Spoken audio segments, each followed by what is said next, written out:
Today, we're going to be listening to Monica Brown and her words of encouragement. Momma Dee, she lays her dog Tyler to rest. But before we get into that, we're going to look at Xscape on Jennifer Hudson's show to see how the group started. And we're going to watch Tiny talk about how the group ended on BravoTv. Let's get into this clip. How did the group come about? Well, we met in high school. In high school. And Kandi and Tamika became very, very close friends. Yeah. And they would be singing around the house. And I would kind of peep in and be like, oh, do this note, try this. And they were like, okay, we should be a group. And my sister eventually... You were in a group with two pretty girls. They just couldn't sing, but they were pretty. I'm not. Girl, on over here with pretty girls can sing. I can't do it. Oh my goodness. She wasn't really feeling the idea at first of being a group with us, but eventually, it came together. And then my sister, she got transferred to a different school, and she met Tiny. She came home talking about this girl in her school, like, oh, she has to come and be a part of the group. And I was like, let's see what she got. I mean, you were talking about this girl. Can she sing? Can she dance? Man, they had me doing everything. Everything? Splits, what was whatever that about? Why you guys were discovered by Jermaine Dupri? How did that happen? Well, I mean, our manager at the time, Ian Burks, had took us to Jermaine's birthday party at his house. And we sung Happy Birthday. And he was like, I like y'all, y'all dope. I'm gonna come back and get y'all after I sign. After Criss Cross, he had Criss Cross, and he was like, after I put my group out, I'm gonna come back and get y'all. And we didn't think it was gonna happen, but he did come back maybe like a year later. Now let's get into how it ended. Why on earth would you guys decide to break up at that point? I think it was a lot of ego involved. It was a lot of people from not just us four that's outside of us that, have, their input and their say, and it just kind of just turned into a big, and then also we had little small issues from early on in the days that kind of escalated, never got resolved, and just blew up into this big, I don't like you, I can't stand you type of thing. And it just got hard to keep it together, to come to work. It started feeling like, just a drag just to be there, Nobody really wanted to be around each other. I mean, I won't say out of all of us, maybe one or two don't want to see each other, or, one don't want to see all three of us, or, it was just different. It was just too much. It started getting forced. I mean, was there ever any real drama, like a fist fight or something just going crazy? There was definitely some fights. Well, we only had really two fights. Me and Kandi had a little slap, you know what I'm saying? A little quickie, you know what I'm saying? And I was pregnant, so, it wasn't that bad, but we did have a little slap here and there, we got into a little.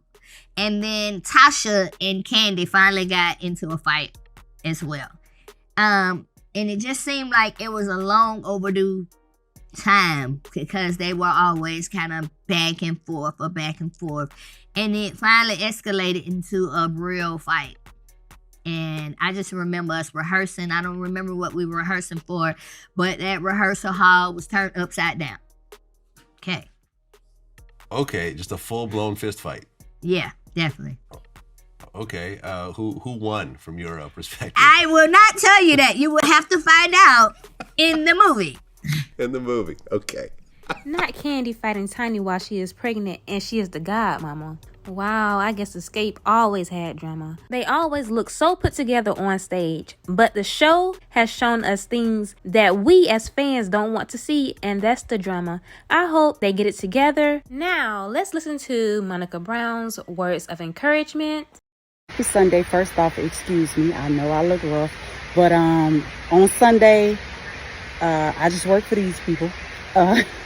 It is, as Mia would say, it is Lil Big Mama's house, because I act like Big Mama, even though I might not look like her. So I'm cooking yams and cabbage and cornbread, and then Chef is frying fish and all of that stuff, because we celebrate each other on Sunday. We celebrate having family and being able to be together. I just wanted to hop on here and say real quick, because I had to do a self-check on this very, very, very thing. Communicate. Communicate with the people you love. Communicate your feelings. And understand that, yes, your feelings are valid, but so are theirs. Hear each other out. Talk about things. Make things work within the relationships that matter, because the breakdown in communications oftentimes ruins some of the best relationships. I mean, many people across the world are going through it. I'm only speaking for myself and from my point of view, realizing that sometimes I keep things to myself, and the more I harbor them, the harder it is for me to explain them and explain why I feel the way I feel, which makes it harder for the other person to hear, receive, accept, and change if it needs changing. Communicate with the people you love. The greatest breakdown in communication is no communication at all. So when relationships end because of that, whether it's business relationships, parental relationships, romantic relationships, no matter what it is, if you can communicate, you can find reason within what's happening to respect one another and to do what it takes to mend it if it can be mended. So I just want to say from the bottom of my heart, communicate, show your people love, be grateful, be gracious, and be thankful. God, we thank you for this day, and we come to you just honoring you and saying thank you, not asking you for a thing, because you've granted us with enough. Because if you can hear the sound of my voice and you're still here, you're on the blessed side of things. Y'all have an amazing Sunday. Love on y'all families, and I'll go in here and finish slaving for mine. Why do I feel like those words were for the Scott sisters? They need to listen to this. Since Monica's surgery, her voice doesn't even sound the same. But those were beautiful words. In the next clip, Momma Dee will be talking about her dog Tyler, and she lays him to rest. Let's get into this clip. So this is my dog Tyler. So Tyler has to go home to see Jesus Saturday. I know you're looking at him, you're saying, he looks all right, he's well. No, Tyler has cancer. And it's got to the point he can't use the bathroom anymore. And we've been helping him do that. And he's about to burst. And I don't want him to burst at home. And my daughter said I was being cruel and selfish to, keep making him suffer. And it's hurtful. I don't know how I'm going to get through it, guys, because when I got Tata, he was 10 weeks old, and we were filming the first season of Loving Hip Hop. My mom of lung cancer, and of course I had my kids, Scrappy and my daughter Jasmine, and grandkids, but Tyler saw me through, okay? And as you can see, they had a bun, and for him to have the same condition as her mom,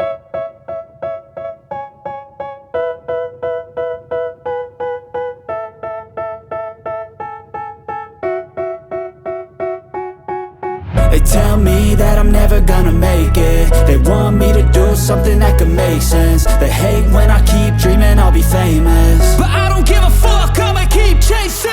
I got all this potential that's deep inside of me, but they hate when you're successful cause they try to be. They sit there being judgmental because you're trying things, and they just want you to settle and do the right thing. So get a good job, don't slack off, wake up.